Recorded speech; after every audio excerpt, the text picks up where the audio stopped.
Praise the lord. ఆత్మీయ జీవితాన్ని బలపరచడం కొరకు ఒక చిన్న మాట మనం బైబిల్లో చూసినట్లయితే ఎఫెసీయులకు రాసిన పత్రిక 2వ అధ్యాయం 8వ వచనంలో ఒక చక్కని మాట ఈ విధంగా వ్రాయబడి ఉంది. ఏమని అంటే, ఏలయనగా మీరు విశ్వాసము ద్వారా కృపచేతనే రక్షింపబడి ఉన్నారు, కానీ ఇది మీ వలన కాదు, ఇది దేవుని వరమే అని వ్రాయబడి ఉంది.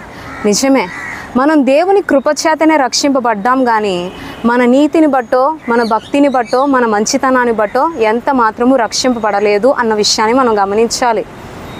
మన యొక్క మంచితనాన్ని బట్టి మనలో ఏదో చూసి ప్రభువు అయితే రక్షించుకోలేదు, కానీ మనం నీచులమని తెలిసినప్పటికీ ఎఫెసీయులకు రాసిన పత్రిక 2వ అధ్యాయం 1వ వచనం ప్రకారం అపరాధముల చేత పాపముల చేత చచ్చిన స్థితిలో ఉన్నవారమని తెలిసినప్పటికీ ప్రభు తన కృప చేత, తన మహాప్రేమ చేతనే రక్షించి ఉన్నాడు అన్న విషయాన్ని మనం గమనించాలి.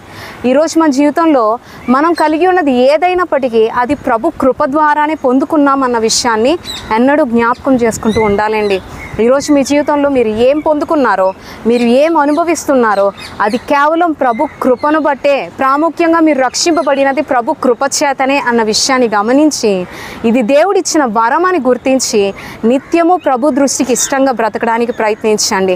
ప్రభువుని మెచ్చే విధంగా, ప్రభువు మనల్ని చూసి మన జీవితాన్ని చూచి మెచ్చే విధంగా మన బ్రతకాలని ప్రయత్నిస్తూనే ముందు కొనసాగిపోవడానికి మనం జీవితాన్ని కొనసాగించాలి. అటువంటి గొప్ప కృప, ప్రభుకి మెచ్చే జీవితం జీవించే గొప్ప కృప ప్రభు మనకి ఎల్లప్పుడూ దయచేయునుగాక.